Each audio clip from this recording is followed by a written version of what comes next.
Hi guys, this is Hula. And this is 30. This is Cyrus. And this is... Talk 30 to me. Yeah.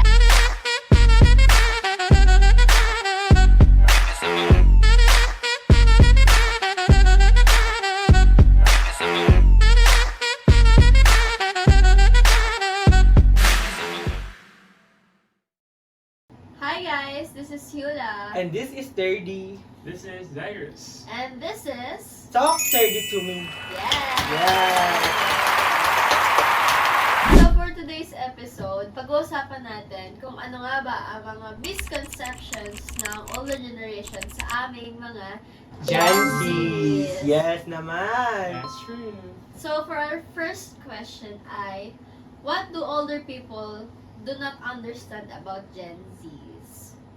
Pag kasi sinabi nilang hindi nila naintindihan sa ating mga Gen Zs is from my first idea agad is yung mga like parang pagka hindi agad nila ginagawa yung mga bagay na expected nila, yung parang mali-disappoint agad sila ganun. Ikaw.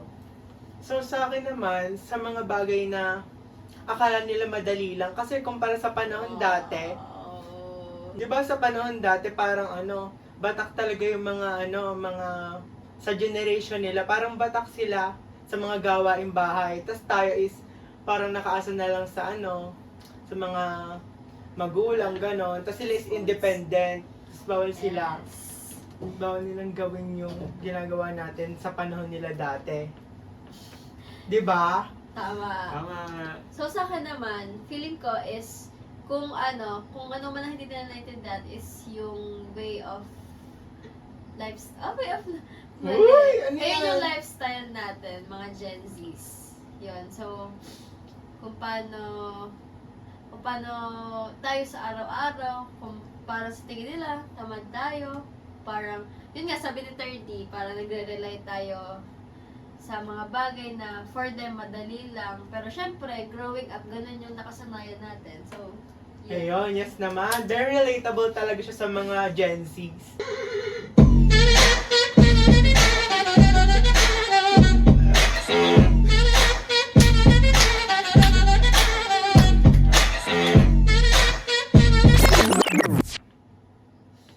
Ikaw ba, 30, ano yung mga bagay na sa parents mo, yung sa tingin nila, sobrang dali lang, ganun.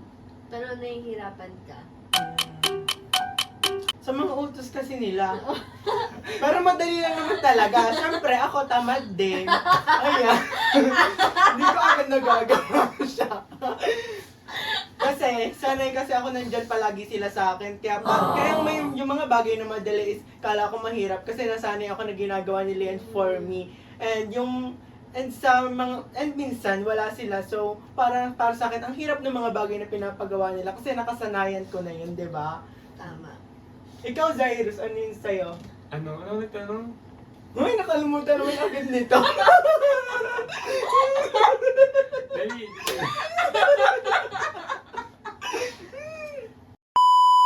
Ano yung mga bagay na sa paningin ng parents mo, madali lang, pero for you, mahirap. Yung about sa grades lang din. Kasi, nung high school ako, sobrang tataas din kasi ng grades. Hindi yung gumayabang gano'n. Pero parang ngayon, huwag na yun. Mga comment na lang. At least, naaaral.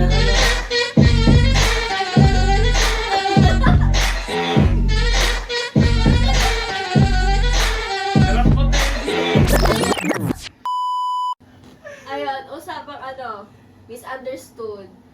Kunwari, may mga nagagawa kayong hindi maganda. Siyempre, may misunderstood nga tayo. Ano yung punishment sa inyo? Sa akin is Samsung cellphone. Woo! Kasi yun lang naman ang magagawa nila. Hindi naman nila ako pwede palayasin, di ba? Mawawalan sila ng mabait na Uy, bakit? Tama. Ikaw. wala mo sa akin yung punishment since ako yung pinaka-spoiled brat sa amin so wala silang magagawa. Yan. Moving to our next Oy, sa'yo, kulang mo dahil. Wala. Ikaw yung punishment sa'yo. Ikaw ang punishment sa'yo. Wala, hindi ako napaparusahan kasi mabait ako ever since bata ako. Behave ako. Yun That's lang. not true. So yun, Move na tayo sa next question.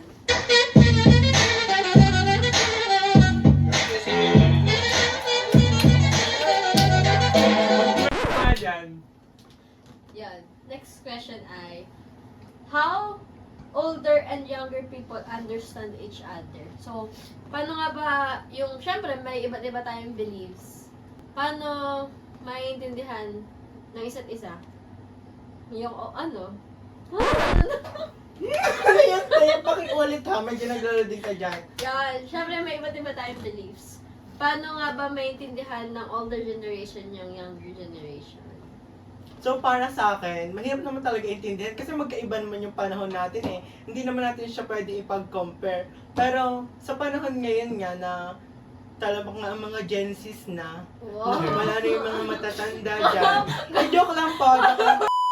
So, kailangan po natin din intindihin yung mga Gen Zs kasi po, ayun na po yung mas ano ngayon eh. Kasi po tayo matanda, so para sa akin, kailangan po natin din intindihin. And yung ganun din naman po yung Gen Zs, kailangan din po nila makinig sa mga mas nakakatanda sa kanila. Yo! So si Cyrus naman bilang mabait na Yes. bata. Mabait ba yan? Oo naman. Walang basher dyan ha. For me, kailangan din makijamming ng mga boomers dyan. Special na mga parents ko dyan, di ba? Kailangan nila makijamming sa mga gimmick-gimmick dyan. Ganun lang. Tama. Oh! So para sa akin, syempre, lahat naman tayo may pagkakaiba, di ba? So, yes, may pagkakaiba ang Gen Zs. Mayroon din pagkakaiba ang mga older generation. So, ang key para maintindihan natin ang isa't isa is we have to understand that we have our own differences. Yes. Yes. Let's appreciate each other. Yes!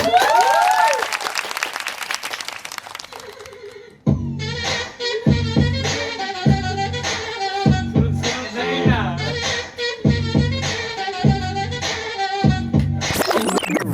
Yun. So going back, syempre, may meron tayong, kumbaga, iba yung way ng buhay na meron sila noon.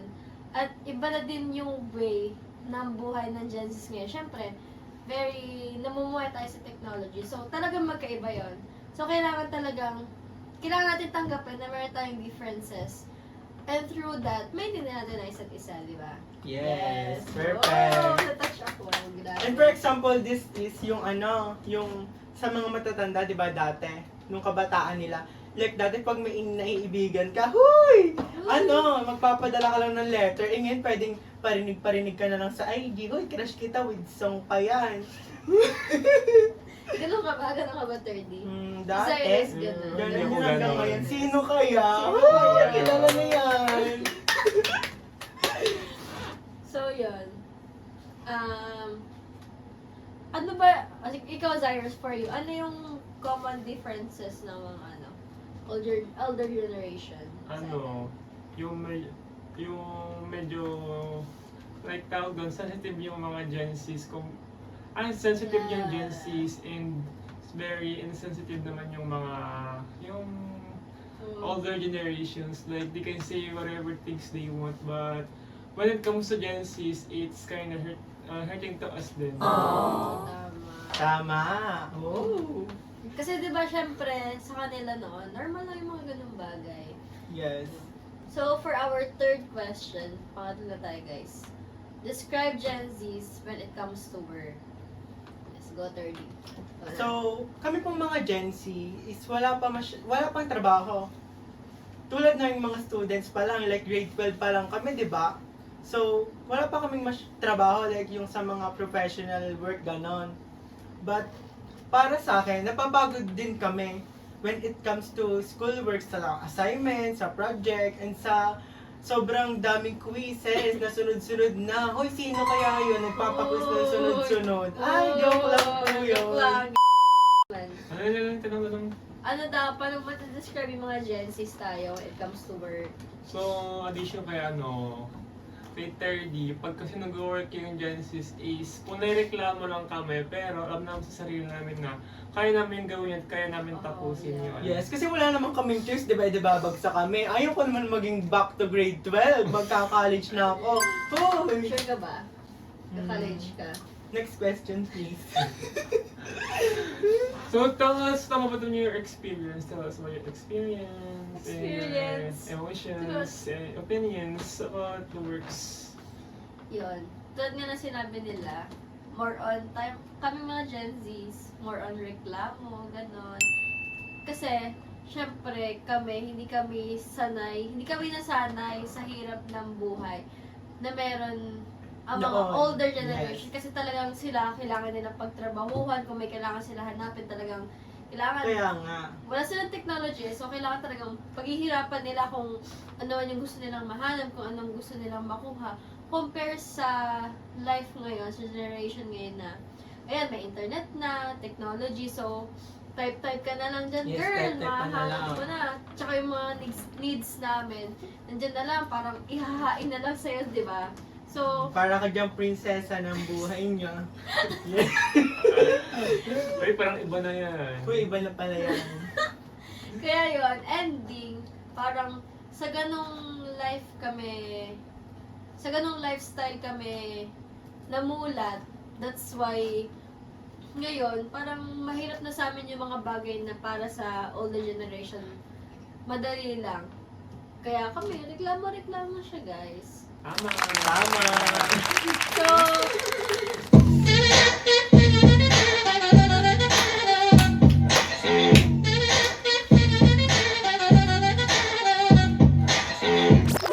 so yan. Meron akong question. So, para sa inyo guys, paano nyo hinaharap yung mga criticism ng mga older generation? Kasi diba, very ano yun ngayon? It's timely. Yes! Wow! Miss Universe. Ikaw muna, Zairus. Kasi ako na lang palagi. Ikaw na muna naman. Ikaw lang yung Mamaya tanong. naman ako. Paano nyo hinaharap yung mga criticism? Since, sure ako, most of us nakakaranas na ng gano'n. Pag in my experience naman is, wag mo pa kasi sinasabi ng ibang tao. Kahit Yes. pa magulang ko yan, dead mo na lang. Huwag ka naman 30. Ikaw. Ganyan lang eh. So parang gano'n lang din. Kasi I have my own naman kung paano ako magiging masaya. Ba't ko sila iisipin, edi malulungkot lang ako. Kaya nga tayo may buhay bawat isa, di ba? Para piliin kung saan tayo sasaya and hindi tayo magpapalamon sa kanilang mga opinion na hindi nakakabuti sa atin, di ba? Tama naman, di ba? Yes. Yes. So for me, alam niyo yun, yung cliche na pasok dito, labas dito. Minsan very din siya, very, It's useful din. yes, diba? very useful din. Pero minsan talagang papakinggan natin kung ano sinasabi nila. Pero- Yun. Pero yung halos para lang din naman sa atin kasi hindi lang din natin napapansin kasi nga medyo pasaway ang mga Gen Zs, di ba? Yes. Pero yung out of the, below the belt na criticism nila is, Yes. Kasi ang kailangan na lang pasok dito, labas sa kabila. Pero tatak sa utak ng konti. Kunti lang. Konti Eh, lang. Yung para lang sa tama. Hindi naman yung para lang sa pangdadaw na din sa atin. Wag na yun. Labas na lang yung dito. wait lang ko naman. And ano yun? Oh, sorry kailan, addition is, yung sinasabi ni Yulan na pasok dito, labas doon is very useful din yung kasi pagka tinake natin yun as very sa atin is pwede tayo magka-depression and pwede tayo magkaroon ng suicidal thoughts and kagaya nung nangyari dun sa anak ni Kuya Kim. Yes, depression is not a joke. Sobrang nakaka-down talaga siya, lalo na if you don't have someone to talk. Yes. It's so super sakit, di ba? So yun ngayon, na-express na namin yung feelings namin and opinions. Yes. So ano naman kaya ang masasabi ng mga older generation? So ayan, let's watch this na, guys. Noong pag kami nagpapaalam sa aming magulang, pag sinabing gayong oras, kami ay nauwi na. Eh ngayon, ang mga kabataan, isa na dyan ang apo ko. Pag nagpaalam, sabi ko'y oo, gayong oras ay uuwi. Ay hindi, late kung umuwi. Kaya ibang-iba ang panahon ngayon. So, bakit nga ba late na umuwi ang mga Gen Zs like us? So, first factor po is may practice and hindi sinasabi sa mga parents like I did.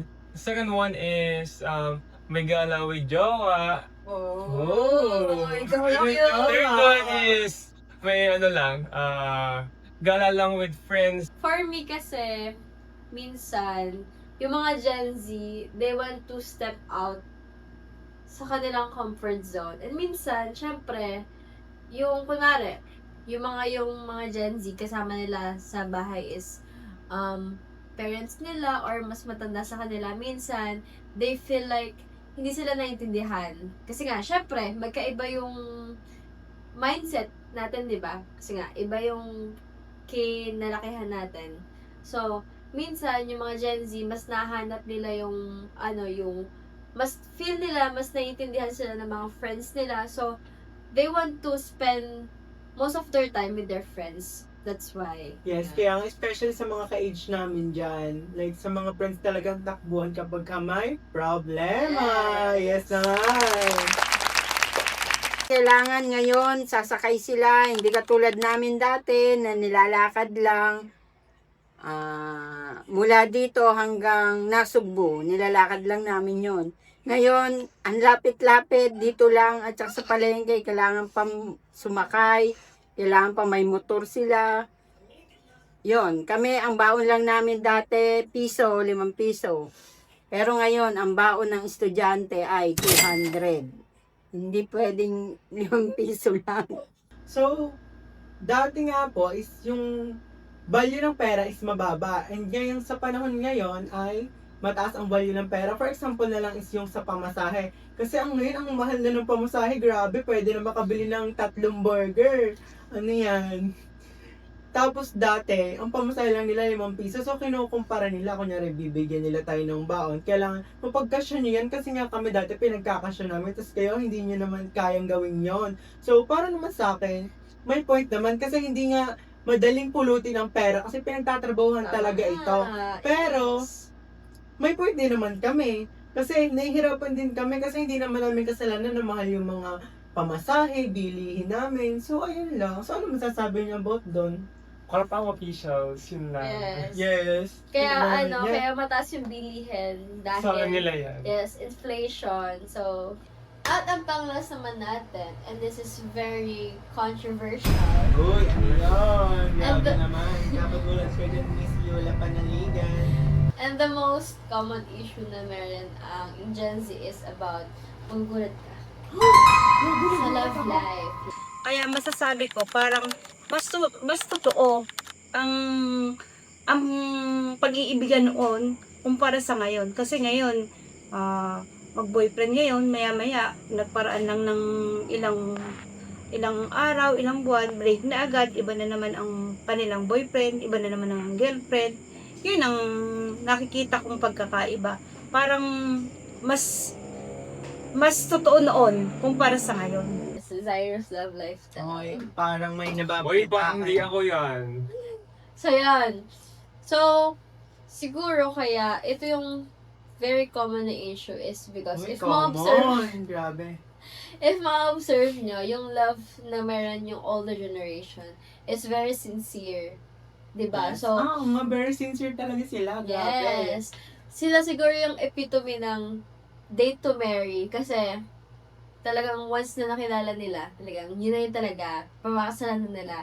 And that's why siguro, for example, our parents, siguro kaya ganun sila ka-careful or ka-protected sa mga anak nila kasi gusto nila na magkaroon ng very genuine love.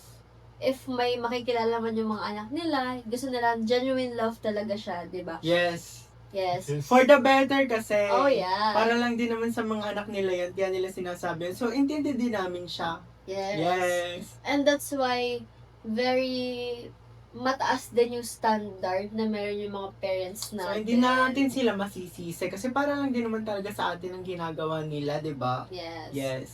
And syempre, knowing na yung situation na meron yung mga yung mga Gen Z, yung love ngayon, talagang medyo magulo siya na. Kaya, siguro ganun din yung mga parents natin. Yes. Conclusion na. Ayun. So, yan. To end this all, ano yung talagang main advice nyo?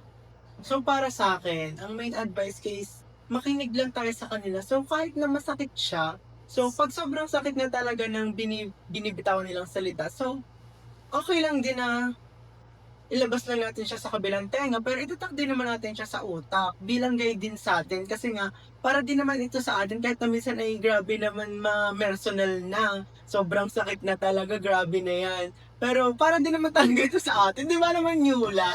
Yes. Para talaga ito sa atin, sa ikakabuti natin. So, ikaw Zairus, ano masasabi mo?